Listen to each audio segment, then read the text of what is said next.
Hey guys, your girl Kia. I'm back with another video, and today we're going to be talking about Clash of the Castle. Now, it's already passed, but if you haven't watched it, please come back to watch it and then come back to this video, because I don't want to accidentally spoil anybody. Like, I know it's going to be in the title and all, but at the same time, sometimes you just be watching videos, so I understand. But at the same time, I don't need some spoiler or anybody. But I'm going to say this. I'm not feeling it. Now, it was okay. It was good. It was a 7 out of 10, I think. Yeah, 7 out of 10 would be good. Maybe 7 out of 10. Now, I'm going to be honest. Maybe it's just because I wasn't paying attention, but I did not think that AJ Styles and Cody Rhodes was going to start off the show, to be honest, because I was just expecting that he would be the main event just because he's the WWE champion. But I'm glad they did it how they did it. And whenever I do these review type talks of these pay-per-views, whenever I talk about the matches, it's going to be unbiased. I'm not going to be they're not going to be any, like, just because it's one of my favorites or one of the people that I don't normally care for in the ring, doesn't mean I'm going to downplay their talents, because at the end of the day, they got into the WWE, so they have something, and that's all. That's what's important. But for the match one, the I Quit match, I hope I am not the only one, but I feel like it was a bit lackluster. Now, don't get me wrong, their moves were flawless. There was nothing wrong with the technical parts of it, but as a whole, the match I wasn't feeling it. Honestly, I wasn't feeling it, and it has nothing to do with really the people in it. But when at the end, the way that AJ Styles lost looked terrible for him. It was terrible for him, honestly. Like, I just was like, this is an I Quit match, and I think whenever you think it's going to be invoked, the I Quit match, we finna put in some blows, and things is going to happen. Now, the part when AJ Styles handcuffed Cody Rhodes and he went up to his mama, I was like, okay, we finna bring some Randy Orton energy here. I wasn't gonna be okay with it because it's an old lady, but at the same time, it would have been like, dang, AJ, you really trying to do what you have to do. But at the same time, it's like, you got back with the OC, yet they didn't come out for you.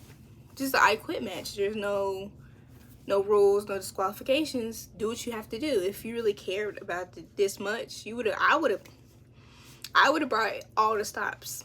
I don't care, call them all in. But it just wasn't as I thought it would be. Technical stuff, it was a good match, but at the same time, I don't want to see this again. I think that's as blunt as I can put it, but I don't want to see this again. I didn't like how they made AJ look weak. I hate that. Just because they have to make Cody Rhodes be strong, look strong, be up there with, champion, like a Super Cena type of thing. But I wasn't feeling it. And I'm so glad it wasn't the main event, because the main event was it was a better match. And if that started off the show and then the main event was AJ Styles and Cody Rhodes, the I Quit match, it wouldn't have been a great end. So WWE be knowing what they're doing. Now, the tag team match, I'm going to say this, I'm very disappointed. Very disappointed. The only good part about it, two good parts about it, is the team that won, they were able to win in front of their people. They were able to win in front of family during this hard time for them. And then they didn't pin Bianca or Jade. That is the saving grace. Now, I can look past losses. Especially what happened in April. I can look past losses. So I can understand how them losing isn't the terrible thing, because it either can make Jade and Bianca go their separate ways and be the single stars, or make their bond even stronger by losing and then getting back the titles. But I stand on the fact that I think that they should break records as a tag team group, because I feel like this is like, it's so important. Like, these are some strong women some money-making women, some main event star women, they should have kept the tag team titles for a long time, and they should keep the tag team titles for a long time if that is the route that they want to go. Still, have that happen. Now, if they break up or they go their separate ways, I will understand why they never got an intro song. I'll understand that, but the tag match kind of felt like it was a lot going on at once. So I was like, oh, okay, I'm trying to still get in with all that's happening. I just felt like it was a lot going on at once, and I don't want to see a match like that again at a pay-per-view. I don't need to see that triple threat. I don't know what it's called, a triple threat tag match. I don't need to see 3 people in the ring. I'm sorry, unless it's like a big Raw, like a Royal Rumble, something like that. But something where I gotta pay attention to the tags and everything, or like stuff like that, I don't want to see it. I don't want to see it at all. Now, the next match, Chad Gable and Sami Zayn. Now, in general, when it came to my picks, the people that I picked, those people I wanted to win. Now, 100% may have been like the opposite from what was actually going to happen. The only thing that surprised me about the whole pay-per-view was the tag team matches. That right there was the only thing I was like, oh, dang. But everything else, I understood was going to happen. But I don't need to see this again. And that sounds terrible, but I don't need to see this Alpha Academy with Chad against Sami ever again. Especially not at pay-per-view. I don't need to see it. I still think Chad should be able to get the belt, but it might have been like his last time. Unless he want to go take it like AJ did. But I don't need to see this at a pay-per-view again. Chad has been robbed once again.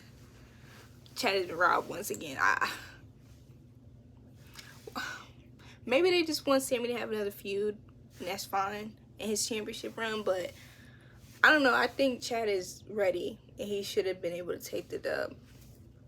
Now, with Bayley and Piper Niven, that was a great match. I think a lot of people were thinking of Bayley being like the underdog just because of the size difference, but them years in the WWE ring is always going to show. So I loved seeing the match, and I want to see that again. It could be on a random SmackDown. That's fine with me, but I would like to see that match again. Not for the women's belt. It doesn't have to be, actually. It can be, but it doesn't have to be. But that match was pretty good. I think that made me want Bayley to keep that belt for a very long time, honestly. Not for a very long time. There's SummerSlam. But she can keep that belt for a good bit, and I wouldn't be mad. Just till Nia. But Piper did her thing. I love that match, actually. That has to be the second match of this whole pay-per-view. And I'm not going to rank the matches. I'm not going to do that to myself because I don't need to be put in that position again where I'm looking like a hater, because I'm not. I'm not a hater. I'm just being honest. I just being honest. And it is my opinion, but I'm just being honest. So I'm not going to rate them. But that one there was my second favorite match of the night. Of the day. It was a night. Now, Piper, I think, really showed this WWE crowd what she's made of, and that when it comes to talks about deserving or whatever, she needs to be in those talks. If there's ever a mid-card that comes to the women's division, she can hold that belt too. You know, the only people I wanted to hold the belt for the mid-card title when it first drops is Natalya and Naomi. Naomi, she can go on to bigger, better things. But now, Natalya and Piper. Because I wasn't hip. I'm sorry, but I was not hip. Now I am. I've clocked in on the Piper agenda. And I need to see her with more singles matches. She doesn't... Although the tag works for her, because Chelsea is like a mouthpiece, I think it gives her more confidence. She can have her singles match, and I'm good. Go out like that, great. and their chemistry was there. I loved it. Now, this is my favorite match of the night. I knew they was gonna bang. And that Scotland, that crowd was probably upset. I would be too. It's your second time going over the pond.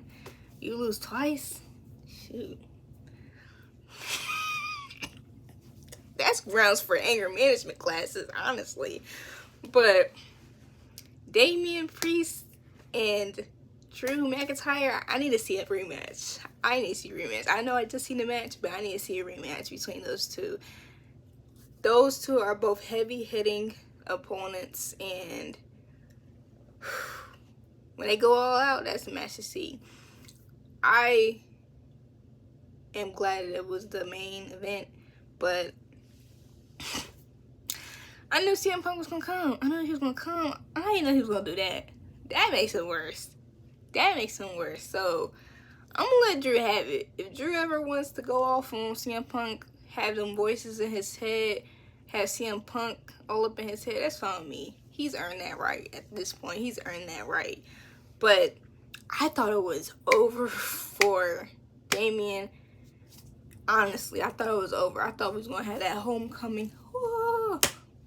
But then the referee, I was like, I was sad for him. Although, like, you know, they know it was gonna happen. But I should have knew the outcome. One, when his wife wasn't there, when his wife couldn't make it. That was the telltale sign that this wasn't gonna go okay. The telltale sign. But when he did that Glasgow kiss outside of the ring, I was like, oh, Drew got it in the bag. But then the referee got it. I was like, oh, that's how they gonna do it. But I was not disappointed at all. If there's a random Monday night, and you know what? I think we should stop that type of talk, random Monday night. Monday Night Raws can be crazy, just like Friday Night SmackDown. So if they want to do it again, they can do that as soon as possible. I'm gonna be there. I'm gonna love it. I'm gonna love it, every minute of it. That fight, that match, I might even rewatch that match. Honestly, it was that good to me. And it really builds up the CM Punk Drew McIntyre. And it makes me wonder if CM Punk is going to just be on Raw, like, normally, like, every week now. Like, he must be cleared. There's no way he's not cleared. So it just sets up for a grander stage. But at the same time, I want Drew McIntyre to win that belt, period. The feud between him and CM Punk or anybody else doesn't really matter to me. I just want to see Drew with that belt because Drew has earned it. He most definitely has gotten the WWE universe behind him, especially with his social media posts. Like, the dude he earned that slam. He earned the Slammy, but he's gone 10 for 10 for social media posts. But those are my opinions on Clash of the Castle. Now we going into Money in the Bank season, and y'all know my picks. And I'm gonna leave y'all on your toes. I'm gonna talk about the bloodline stuff that happened with Cody Rhodes in my Ramblings video. But one thing I will say is I am so glad that match he was not gonna walk to the back after that match. Just that bloodline thing needed to happen. Something pin dropping needed to happen after a match like that. And Randy's on Cody Rhodes' back, just like Naomi is on Bayley's. They looking at that belt and they seem like they might be ready to collect sooner rather than later. But I'd like to thank you for watching my video. Please like, comment, and subscribe. Bye.